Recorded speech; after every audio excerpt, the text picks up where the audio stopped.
এত বড় সর্বনাশ কিভাবে করলো, চোখের পানি ধরে রাখতে পারছি না। কে আমার এত বড় সর্বনাশটা করলো? কিছু কিছু জিনিস আছে মানুষের জীবনের চাইতো অনেক বেশি ভালোবাসা হয়, আর সেটা হচ্ছে গিয়ে গাছ।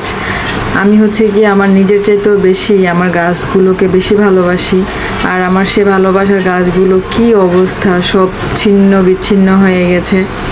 কি করব বুঝতে পারছি না, একটাকেও বাঁচাতে পারবো না। এখন এগুলো ফেলে দেওয়া ছাড়া আর উপায় নেই। যেগুলো টবে আছে সেগুলো রাখতে পারবো, আর বাকিগুলো সব ফেলে দিতে হবে। খুবই মায়া লাগতেছে। তো আসলে সব সময় যে মানুষের সাথে মানুষের ভালোবাসা হয় তা কিন্তু না।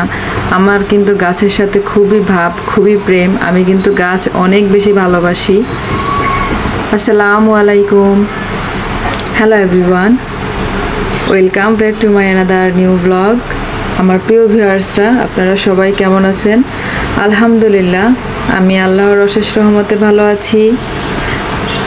আপনারা তো দেখতেই পাচ্ছেন, আর কি বলবো।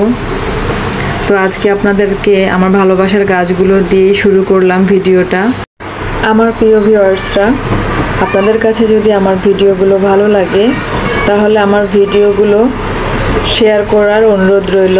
আর যারা অলরেডি দেখছেন, একটু হলেও যদি ভালো লাগা কাজ করে তাহলে আমার ভিডিওতে একটি লাইক দিয়ে শেষ পর্যন্ত সাথেই থাকবেন। আর আমার ভিডিওগুলো যদি আপনি প্রতিদিন দেখতে চান তাহলে আমার চ্যানেলটি সাবস্ক্রাইব করে পাশের অল বাটনে ক্লিক করে রাখবেন। তাহলে আমি প্রতিদিন ভিডিও ছাড়ার সাথেই আপনি নোটিফিকেশন পেয়ে যাবেন এবং সাথে সাথেই দেখে নিতে পারবেন। তো এই তো আমি হচ্ছে গিয়ে ছাদের গাছগুলো দেখে কি আর করব, কান্নাকাটি কিছুক্ষণ করেছি, খুব খারাপ লেগেছে। আর অ্যালোভেরা গাছ আমার কাছে খুবই ভালো লাগে। শুধু অ্যালোভেরা গাছ না, আমার বারান্দায় কিন্তু আরও অনেক ফুল গাছ আছে, সেগুলো আমার অনেক প্রিয়, অনেক ভালো লাগে। তো এখন আর গাছগুলোকে হাত দিব না, কারণ অনেক সময় লাগবে এগুলো করার জন্য। তা আমি হচ্ছে গিয়ে রান্নাবান্না করার জন্য চলে এসেছি।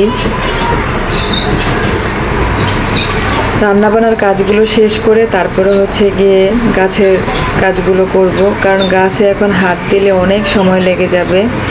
তা আমি হচ্ছে গিয়ে এদিকে খিচুড়ি রান্না করব। বাইরে একটু একটু বৃষ্টি হচ্ছিল, তো মেয়ে খুব আবদার করছিল খিচুড়ি খাবে, আর আমারও খুব ইচ্ছে করছিল যেহেতু একটু মেঘলা মেঘলা আকাশ, বৃষ্টিও হচ্ছে, তাহলে একটু খিচুড়ি রান্না করে নেই। তা আমি হচ্ছে গিয়ে আজকে পোলাওর চাল দিয়ে খিচুড়িগুলো রান্না করব। তা আমি হচ্ছে গিয়ে আগে মশলাটা কষিয়ে নিচ্ছি। আর পোলাওর চালের সাথে খিচুড়ি করলে কিন্তু আমি এভাবে করে একটু আস্ত মরিচ দেই, আমার কাছে খুব ভালো লাগে শুকনো মরিচগুলো। তারপর হচ্ছে কি একটু টমেটো দিয়ে দিলাম। আর এভাবে কিন্তু খিচুড়িটা রান্না করলে, পোলাওর চালের খিচুড়ি যেটা, সেটা টমেটো, শুকনো মরিচ এগুলো দিয়ে রান্না করলে আমার কাছে বেশ ভালো লাগে। কারণ এটা আমি মাংস দিয়ে খাবো আজকে, আর গরু মাংস ভুনা হবে সাথে, আর পোলাওর চাল দিয়ে খিচুড়ি। আর পোলাওর চালের খিচুড়ির সাথে যদি গরুর মাংস হয় তাহলে তো জমেই যায়। আপনারা আমার আগের ভিডিওগুলোতে দেখেছেন আমি কিন্তু সিদ্ধ চাল দিয়ে খিচুড়ি করেছি। তো সেই খিচুড়িটা হচ্ছে গিয়ে ভর্তা দিয়ে খেতেই বেশি টেস্টি হয় মাংসের চাইতে। আর পোলাওর চাল দিয়ে আমি যে খিচুড়িটা করি এটা আমার কাছে মাংস দিয়ে খেতেই বেশি ভালো লাগে। আমি হচ্ছে গিয়ে এদিকে মশলাটা কষিয়ে নিয়েছি, তারপর হচ্ছে গিয়ে ডালগুলো দিয়ে দিয়েছি। আর এখানে আমি হচ্ছে গিয়ে 3 আইটেমের ডাল দিয়েছি, মশারি ডাল, মুগ ডাল, খেসারি ডাল। তো আসলে অনেক আইটেমের ডাল দিয়ে রান্না করলে কিন্তু বেশি মজা লাগে। আর আমি হচ্ছে গিয়ে এখন ভালো করে কষিয়ে তারপরে যে পানি দিয়ে দিলাম। আমার প্রিয় ভিউয়ার্সরা, আপনারা কে কোথা থেকে বসে আমার ভিডিওটি দেখছেন চাইলে আমাকে কমেন্ট করে জানাতে পারেন। আপনাদের সুন্দর কমেন্ট দেখলে আমার পরবর্তী ভিডিওটি বানানোর জন্য আমি উৎসাহিত হই। তো গত 2 দিন কিন্তু আমি ভিডিও ছাড়তে পারিনি, খুবই ব্যস্ত আছি এজন্য। আর ব্যস্ততার ভিতরে থাকলে কিন্তু ভিডিও করা, তারপরে এডিট করা, ভয়েস দেওয়া খুবই মুশকিল হয়ে যায়। আর যেহেতু আমার এখন ছোট একটা বাবু আছে, তো তাকে নিয়ে হচ্ছে গিয়ে আমি আসলে পেরে উঠি না, কি করব বুঝতেও পারছি না। তো দেখা যাচ্ছে আমি হয়তো বা মাঝে মধ্যে এরকম গ্যাপ পড়ে যাবে ভিডিও দিতে, কিছু করার নেই। এই তো আমি হচ্ছে গিয়ে খিচুড়িটা রান্না করে নিয়েছি, আর দেখতেই পাচ্ছেন খিচুড়িটা কিন্তু প্রচুর ঝরঝরে হয়েছে আর খুবই সুন্দর হয়েছে।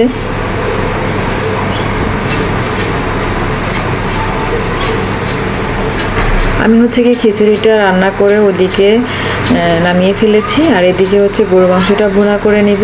তা আমি হচ্ছে গরু মাংস ভুনা করার জন্য সব কিছু হাতে মাখিয়ে তারপরে বসিয়েছি।